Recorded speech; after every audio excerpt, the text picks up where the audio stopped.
महाध्यानाभ्यासं विदधतमजस्रं भगवतः पवित्रे सम्प्राप्तं स्थितिमतिवरेकान्तिकवृषे सदानन्दं सारं परमहरिवार्ताव्यसनिनं गुणातीतानन्दं मुनिवरमहं नौमि सततं गुणातीतानन्दं मुनिवरमहं नौमि सततं। सहजानंद स्वामी महाराजनी जय। स्वामीनारायण भगवाननी जय। नारायण मुनिदेवनी जय। सत्संग दीप सूरत चैनल में श्रवण करता सर्वे वहाला भक्तों ने भावथी जय स्वामीनारायण। अक्षरमूर्ति सद्गुरु गुणातीतानंद स्वामी एमना जीवन चरित्र ने આપણે શ્રવણ કરી રહ્યા છીએ। અંતર્ગત ગુણાતીતાનંદ સ્વામીની વાતો એમાં પણ ક્રમે ક્રમે આપણે શ્રવણ કરી રહ્યા છીએ। તો આજે પહેલા પ્રકરણની 23મી વાત આપણે શ્રવણ કરીશું। ભગવાન છે તે કેટલાકને સમૃદ્ધિ આપે છે ને કેટલાકને નથી આપતા, તેનું કેમ સમજવું એ પ્રશ્ન છે। તેનો ઉત્તર છે જાજુ ધન મળે તો વધારે ફેલ કરે, માટે થોડું મળે તે ઠીક છે। વાત નાની છે પરંતુ ઘણું બધું સમજાવી જાય છે। भगवान समृद्धि કેટલાકને આપે છે ને કેટલાકને નથી આપતા। ધન કેટલાકને આપે છે ને કેટલાકને નથી આપતા। કારણ શું છે? જોજો, જેની પાસે વધારે ધન એમાં વધારે ફેલ। દ્રવ્યમાં અનંત દોષો રહેલા છે। દ્રવ્યમાં અનંત દોષો રહેલા છે। નિષ્કુળાનંદ સ્વામીએ પંચવર્તમાનનું નિરૂપણ કર્યું છે 106 પ્રકરણથી 110મા પ્રકરણ સુધી। એમાં 107મું પ્રકરણ એ નિર્લોભી વર્તમાનનું છે, એટલે કે દ્રવ્યનો સંગ્રહ કરવો નહીં અને દ્રવ્યમાં કેટલા દોષ રહેલા છે એમાં તો પાર વિનાની વાત લખી છે। દ્રવ્ય શું કરાવે શું ન કરાવે એ આમ વિચાર કરી ત્યારે ખબર પડે। નિષ્કુળાનંદ સ્વામીએ લખ્યું છે દ્રવ્ય કરાવે પાપ અધર્મ, દ્રવ્ય કરાવે વૈર વિકર્મ, દ્રવ્ય કરાવે છળ કપટ, કપટ છળ દ્રવ્ય કરાવે કોટી કકળ,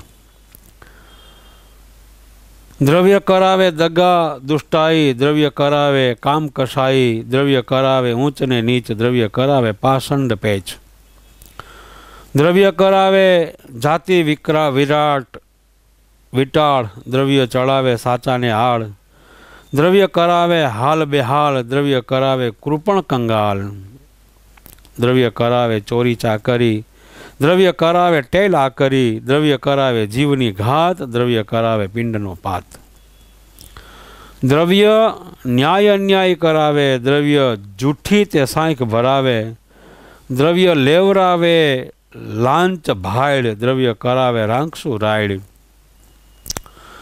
દ્રવ્ય સત્યનું સત્ય મુકાવે, દ્રવ્ય જતીનું જત્ય ચૂકાવે, દ્રવ્ય મુનિનું મૌન બગાડે, દ્રવ્ય તપીને તપતી પાડે, દ્રવ્ય અર્થે પૃથ્વીએ ફરે છે, દ્રવ્ય અર્થે લડીને મરે છે, દ્રવ્ય અર્થે વેચે નિજ તનને, તજે જીવિતવ્ય ન તજે ધનને, દ્રવ્ય અર્થે વળી વાણે ચડે, દ્રવ્ય અર્થે પહાડે ચડી પડે, દ્રવ્ય અર્થે ઘાત ઘણી ઘડે, થાય અનર્થ બહુ દ્રવ્ય વળે।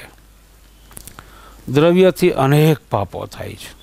આમાં તો હજી મેં એટલા લખ્યા છે ને વાંચ્યા છે, પણ 107મું પ્રકરણ વાંચી લેવું, દ્રવ્ય શું કરાવે છે. આપણે જોઈએ છીએ જગતની અંદર કે દ્રવ્યવાળા એટલે કે ધનપતિ છે એનું જીવન સંસ્કાર ક્ષેત્રે કેટલું છે, સમાજ ક્ષેત્રે એની વાહવા અને કીર્તિ હશે ના નહીં, પરંતુ સાક્ષાત સવિતામાં સ્વામી બાપાએ કીધું કે મોટા માણસના છોકરા તો હાથ જોડવા જેવા હોય. લ્યો, હોય કોઈ સંસ્કારી કુટુંબ, દ્રવ્ય હોવા છતાંય ના નથી, પરંતુ શાસ્ત્રમાં જે દ્રવ્યના દોષ બતાવ્યા છે એ વિચાર કરી ત્યારે ખબર પડે કે દ્રવ્ય જેના ઘરમાં આવે એ વધારેમાં વધારે ફેલ કરતા જોવા જડે છે. એક હરિભગત મહારાજ છતાં મહારાજ જ્યારે એના ગામ પધારે ત્યારે મહારાજની સામે આવે. મહારાજ જેટલા દિવસ સુધી રોકાય એટલા દિવસ સુધી સતત મહારાજની સાથે રહીએ. જેટલા સંતો આવ્યા હોય એ બધા સંતોની સારી રીતે સેવા કરે, પરંતુ આર્થિક પરિસ્થિતિ બહુ નબળી.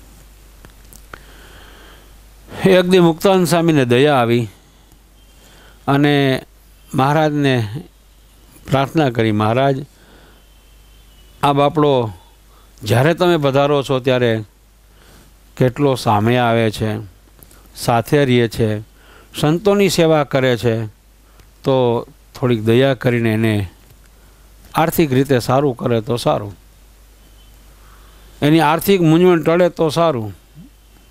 આમ મુક્તાનંદ સ્વામીએ મહારાજને અરજી કરી. મહારાજ કહે કે એ ભજન કરે છે, સારું કરે છે,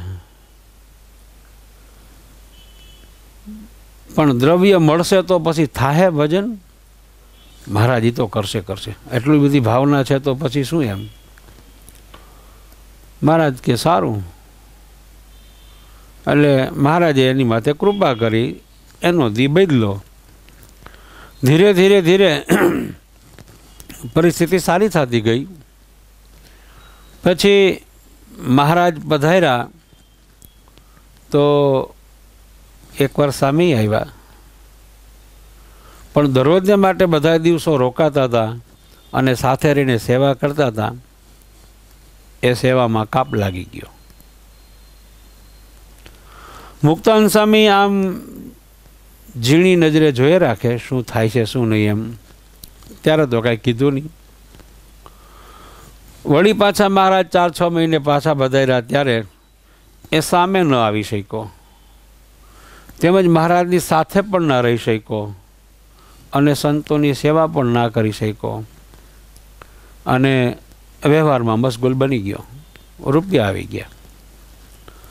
એટલે મુક્તાનંદ સ્વામીએ પૂછ્યું કે એ હરિભગત કેમ દેખાતા નથી?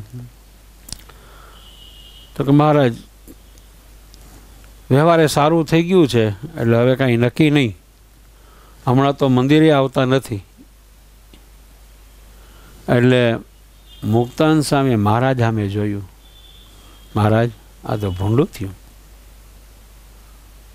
મહારાજ કે અમને તો ખબર હતી, તમારી અરજી સાંભળી એટલે આશીર્વાદ દીધો.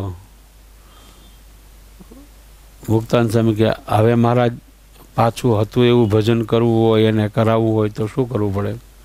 મહારાજ કે પાછો હતો એવો કરવો પડે, એનો બીજો કોઈ રસ્તો નથી.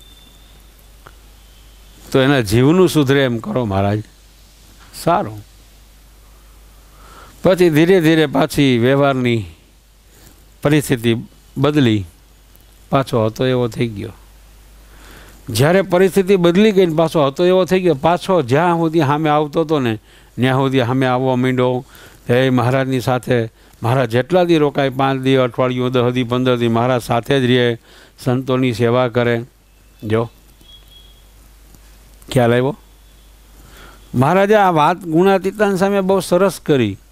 કેટલાકને સમૃદ્ધિ આપે છે અને કેટલાકને નથી આપતા, એનું શું સમજવું? મહારાજ કે ધન આપે તો વધારે ફેલ કરે. લ્યો, આને ધન આપ્યું, સમૃદ્ધિ આપી થોડીક, શું થયું? ના જીરવી શક્યા. કારણ કે દુઃખ જીરવવું, દુઃખ સહન કરવું સહેલું છે, સુખ સહન કરવું એ બહુ કઠણ છે. ગઢડા મધ્યના 25મા વચનામૃતમાં સ્વયંપ્રકાશાનંદ સ્વામીનો પ્રશ્ન છે કે ભગવાન અતિશય રાજી છે પ્રકારે થાય. મહારાજ એનો જવાબ આપ્યો. કેવો સરસ જવાબ આપ્યો. મહારાજ કે જ્યારે પોતાના ઘરમાં મણ અનાજ હોય, હાવ ગરીબ હોય, ત્યારે ભગવાનની સંતોની કેવી ટેલ ચાકરી કરતો હોય. હાવ દાસપણે, નિર્માનીપણે બધી ટેલ ચાકરી કરતો હોય. વાણીમાંય વિવેક હોય, નમ્રતા હોય, સેવા કરવાની અંદર પણ દાસત્વપણું હોય. પણ જ્યારે એવું દાસત્વપણું સુખ સંપત્તિ આવે ત્યારે રીએ તો થાય. મહારાજ કે જ્યારે ગરીબ હોય ત્યારે જેવી ટેલ ચાકરી કરતો હોય, પછી એને ત્યાં એ 1 ગામનો રાજા બને, 5 ગામનો, 100 ગામનો રાજા બને. ધીરે ધીરે મહારાજ કે આખી પૃથ્વીનું રાજ્ય એને મળે, ઇન્દ્રાદિકની પદવી મળે. એ ઇન્દ્રાદિકની પદવી મળે તો પણ જ્યારે પ્રથમ ભગવાનની સંતોની ટેલ ચાકરી કરતો હતો, એવી જ ટેલ ચાકરી કરે તો ભગવાન એની માથે અતિશય રાજી થાય. લ્યો, જો આવું ભાગ્ય જ બને, ના બની શકે. મોટી પદવી મળી જાય ને મોટો રાજા થઈ જાય ને કંઈક હોદ્દો મળી જાય, પછી એ નિયમ ધર્મને સંસ્કારને વિવેક રહેવો બહુ કઠણ છે. ઘણીવાર સ્વામી મંગળદાસની વાત કરે છે વડોદરાની અંદર. એ ગોપાળાન સ્વામીના આશીર્વાદથી ગામ આખું મંગળીઓ કહેતા હતા. અને એને સ્વામીને અરજી કરી તો પછી એને સારો એવો હોદ્દો મળી ગયો અને બધાએ મંગળદાસ મંગળદાસ કરવા લાગ્યા. મોટા અધિકારી બની ગયા. જ્યારે કાંઈ નહોતું ત્યારે મંદિરમાં આવતા, સેવા કરતા, ઠાકોરજીની પાસે દંડવત કરતા ને બધું કરતા હતા. પણ હોદ્દો આવ્યો તો આ માભાથી માંડ્યા આવવા મંદિરમાં, મારી પાસે કંઈક હોદ્દો છે એમ. અને એવામાં એકવાર ગોપાળાન સ્વામી હતા અને એ મંગળદાસભાઈ આવ્યા મંદિરમાં. આમ દંડવત ના કર્યા, ઊભા ઊભા ઠાકોરજીને નમન કરીને પાછળ બેસી ગયા. બધા સંતો ઊભા છે, ગોપાળાન સ્વામી ઊભા છે, બધા હરિભક્તો ઊભા છે. પછી ગોપાળાન સ્વામીએ કોઈને પૂછ્યું, આ ભાઈ બેઠા છે એ કોણ છે? એટલે તરત જ એની મોટાઈની તો ખબર હતી ત્યાં હતા એને બધાને. સ્વામી, એ મંગળદાસભાઈ છે, બહુ સારો તમારા આશીર્વાદથી હોદ્દો મળી ગયો છે.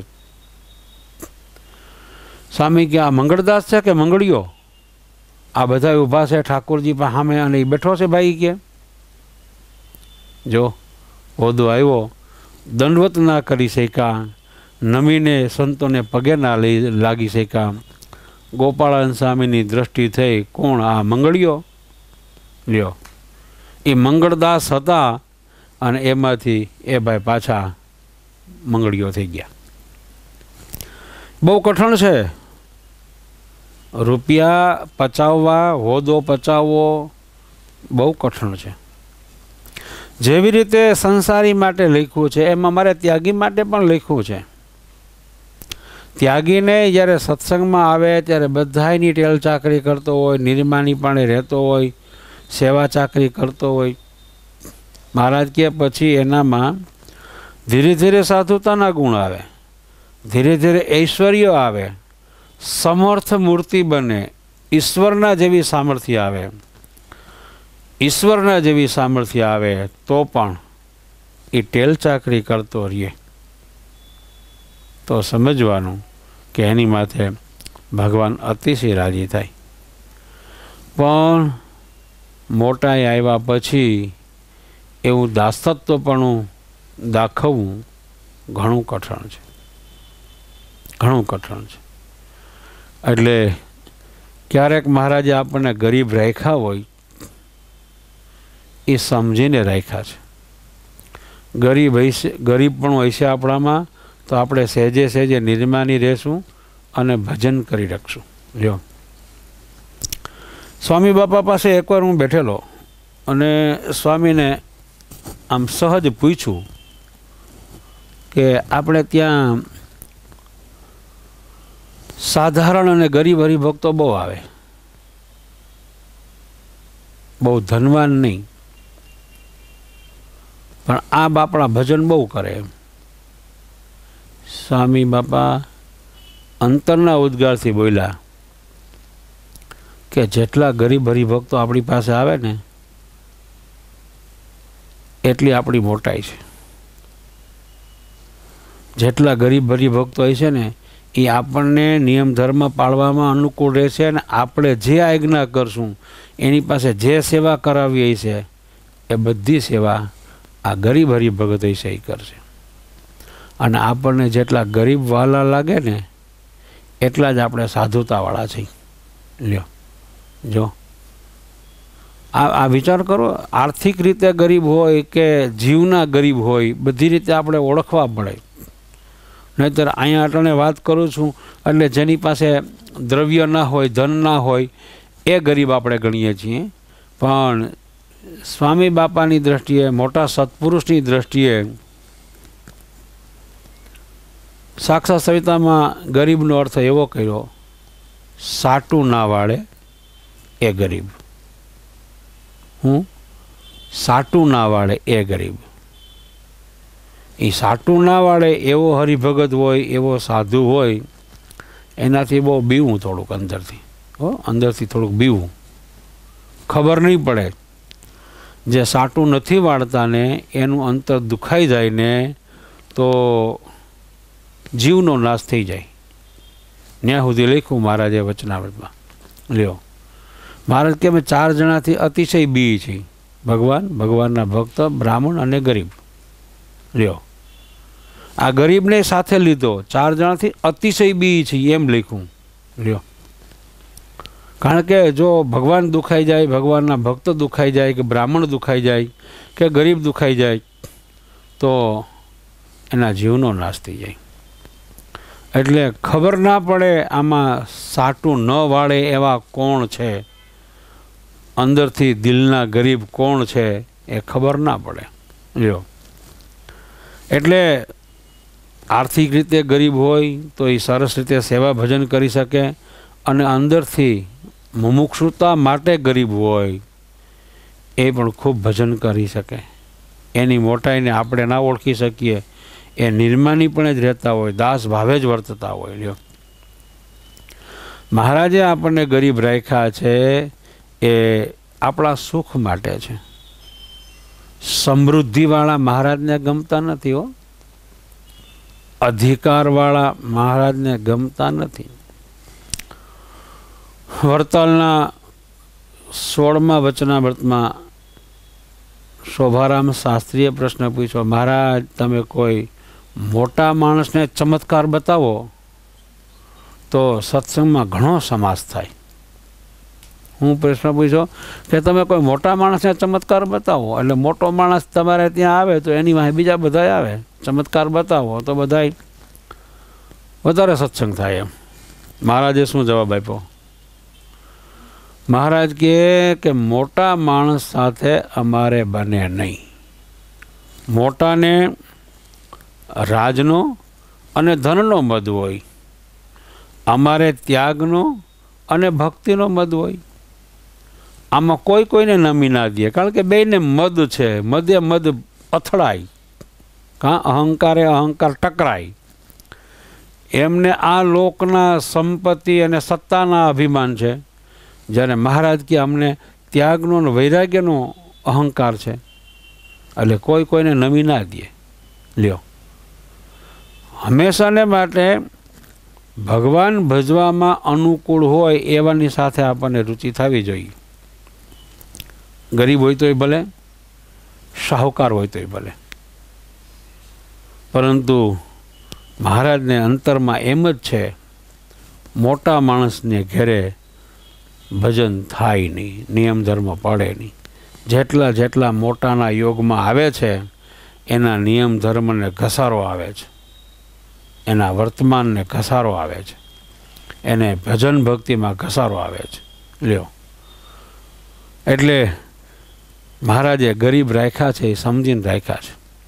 આપણે બહુ વિચારવાનું.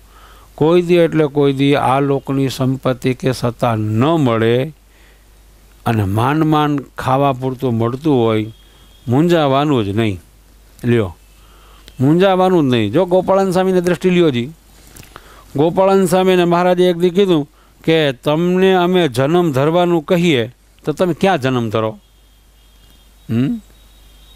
ખબર છે ને મહારાજે સ્વામીએ શું જવાબ આપ્યો? મહારાજ કહે કે હું ગોપાળન સ્વામી કહે કે હું એવા ગરીબની બ્રાહ્મણની ઘેરે જન્મ ધરું કે ખાવાનું માન પૂરું થાય. એક આખું ગામ માગ્યા હું તે મને ખાવા પૂરતો લોટ મળે. અને એવું ગરીબ ઘર હોય એટલે કોઈ દીકરી દે નહીં, એટલે સેજે સેજે બ્રહ્મચર્ય પડે, નિયમ પડે. લ્યો, આ કેવા સમર્થ હતા એને મહારાજે પૂછ્યું કે તમને અમે જન્મ ધરવાનું કહીએ તો તમે ક્યાં જન્મ ધરો? આ એનો ઉત્તર. લ્યો, અને બીજાને કીધું હોય કે તમે જન્મ ક્યાં ધરો? તો એમાં હતા મહારાજને કીધું કે તમને જન્મ ધરવાનું કે હું ભગવાનનો ભાઈ બનું, એટલે ભગવાનની પાસે સારા સારા પદાર્થો આવ્યા રાખે ને આપણે મોજથી તમારે જમે રાખીએ. લ્યો, જો બધાની દ્રષ્ટિ જુદી જુદી હોય. લ્યો, બ્રહ્માંડ સ્વામીને કીધું તમે ક્યાં જન્મ ધરો? કે હું તો રાજા થાવી ગયા. શું કામે? કે કોઈ જો શિક્ષાપત્રી પ્રમાણે ના વર્તા આવે તો એને કાયદાથી મારીને વર્તાવું. લ્યો, સત્સંગની મર્યાદામાં વર્તાવું. બધાના એંગલ જુદા જુદા હોય, પણ આપણે તો આજે સમૃદ્ધિ નથી આપતા, ધન નથી આપતા ભગવાન, તો શા માટે નથી આપતા? ગરીબ રાખ્યા છે, શા માટે રાખ્યા છે? ભગવાન ભજવા. લ્યો, એ ભગવાન ભજવા માટે ગરીબ રાખ્યા છે. આપણા અંતરમાં વિચાર કરો. ઘણીવાર બાળમુકુંદાસ સ્વામીની વાત કરે છે. બાળમુકુંદાસ સ્વામી એકા ગાડી રાખતા અને ગામડામાં વિચરણ કરતા. ગાડું એકનું એક હોય, એમાં બધું માલ સામાનને બેસી જાય અને ગામડેથી એક હરિભગતને એ બળદનું કહે તો આ ગામથી બીજે ગામ મૂકી જાય. તો એક ગામની અંદર સ્વામી પધાર્યા ત્યાં, તો એક ગરીબ હરિભગત હાવ બિચારાને ઘેરે ખાવા માટે અનાજ પણ નહીં, અને અનાજ હોય તોય બાજરો કે ઘઉં તો નહીં જ.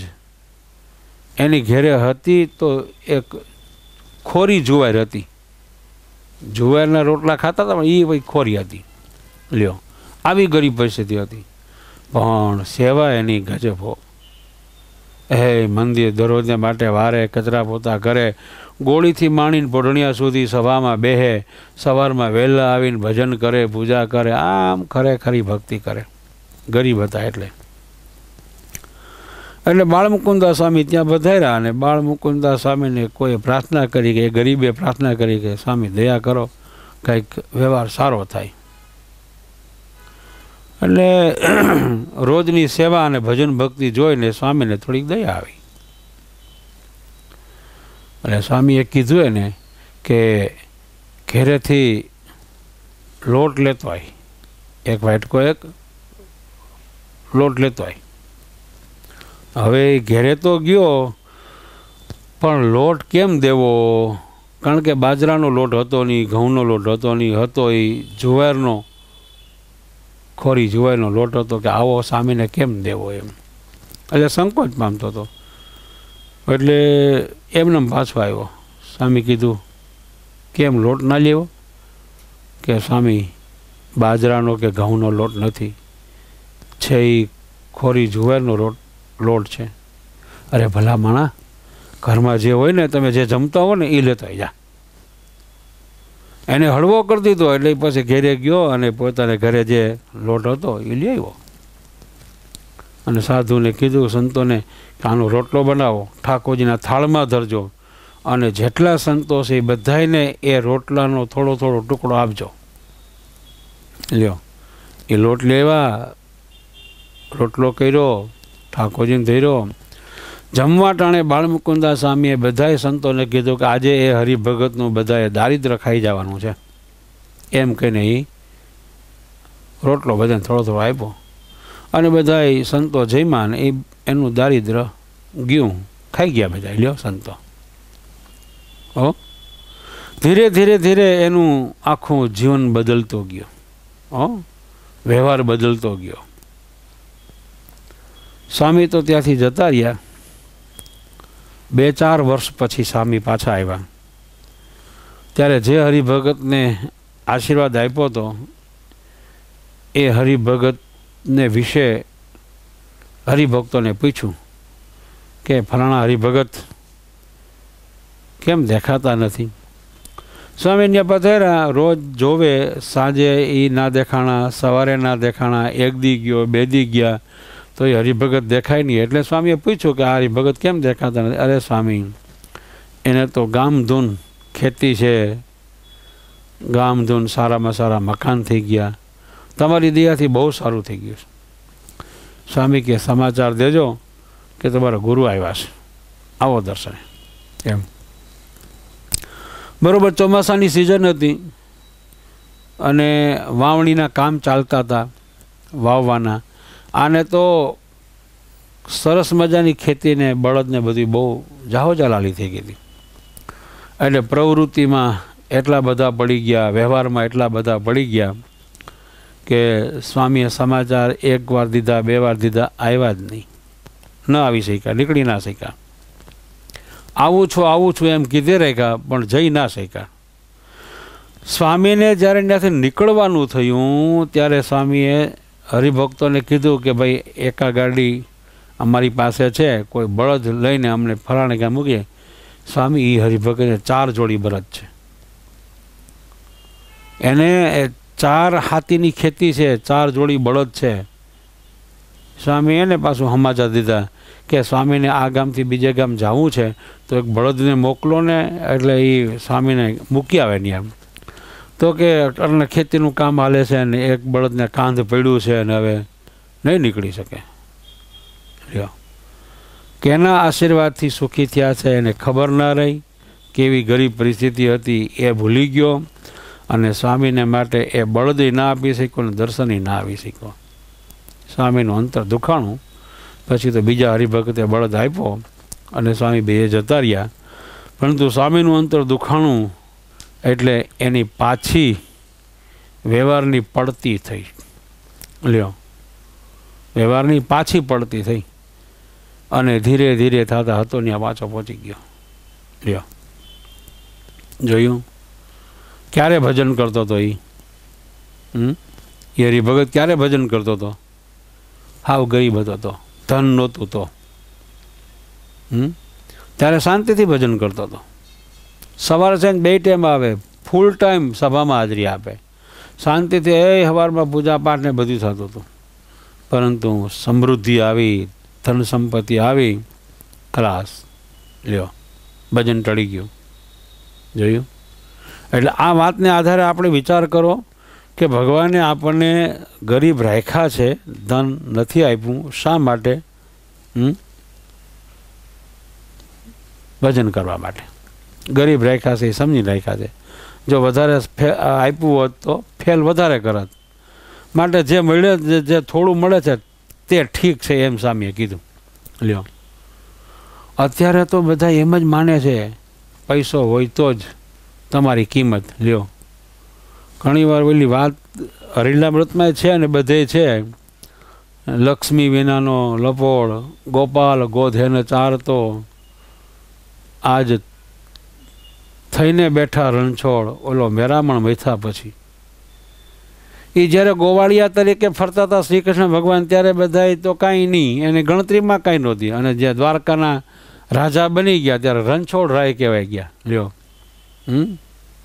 નાથા વિનાનો નાથ થયો, નાથે નાણે નાથા લાલ. જો નાનું હોય તો બધા એમ કે વાહ વાહ વાહ વાહ એમ, નકર એ નાથીઓ એમ જ કહેતો. અમારે અહીંયા પીપળાણામાં ઓલા વસરામભાઈ હતા એટલે ઓલી હોનારત થઈ પછી બધું તણાઈ ગયું એનું, અને બધા એને આમ થોડોક એક આંખ નહોતી એટલે વસ્યો કાણી એમ બોલતા, સમજ્યા. પણ જે અમારી પાસે આવીને બોલે, સંતો પાસે આવીને બોલે કે એ કહે મારી પાસે પૈસા નથી એટલે તમે વૈશ્યો કાણી કહો છો ને. એ કહે અમારી પાસે જો હમણાં રૂપિયા હોય તો વસરામભાઈ કહેતા હોય બધા. એ કહે લ્યો, હવે એને ખબર પડતી, નકર તમારે એ બોલે જ રાખતા હતા, પટ્ટી સડી જાય તો સડી જ જાય. લ્યો, એને ખબર હતી કે આ નાણાં હોય તો જ બધાની કિંમત છે. અને લોકમાં એમ જ છે, જેટલા ઉપાર્જન થાય છે એ બધા નાણાં માટે જ થાય છે. લ્યો, પરંતુ આપણે આ વાતને આધારે એમ જ વિચાર કરવાનો છે કે ભગવાને આપણને જે પરિસ્થિતિ આપી છે એ આપણા હિત માટે આપી છે. ઓછી સમૃદ્ધિ આપી છે એ આપણા હિત માટે છે, થોડુંક આપ્યું છે એ આપણા હિત માટે છે. વધારે આપે કે ઓછું આપે, પણ મહારાજને આપણે એ પ્રાર્થના કરીએ કે વધારે સંપત્તિ આપી હોય તો ભલે ને ઓછી આપી હોય તો ભલે, પણ તમે ન ભૂલાવ, તમારું ભજન ઓછું ના થાય, તમારી આજ્ઞા પાળવામાં અમને ક્યારેય એટલે ક્યારેય કોઈ પ્રોબ્લેમ ના આવે એવી અમારી માથે કૃપા કરજો. બધાએ બહુ વિચાર કરવાનો છે કે આપણે ભગવાનના ભક્ત છીએ અને ભગવાન પાસે આપણે એવી પ્રાર્થના કરવાની છે કે ગમે એ પ્રકારે સુખ આપો તોય ભલે, સમૃદ્ધિ આપો તોય ભલે, પણ આ ભગવાનના ભક્તનો સંગ છે એ ના છૂટે, અમારું દાસત્વપણું છે એ ક્યારેય ના તૂટે, અને ભજન ભક્તિમાં ક્યારેય ઓટ ના આવે. સદાયને માટે સતત મહારાજની મરજી અને મહારાજને રાજી કરવા માટે અમે પ્રયત્ન કરતા રહીએ એવી શ્રીજી મહારાજના ચરણોમાં અને સર્વે સંતોના ચરણોમાં પ્રાર્થના સાથે સૌ ભક્તોને જય સ્વામિનારાયણ.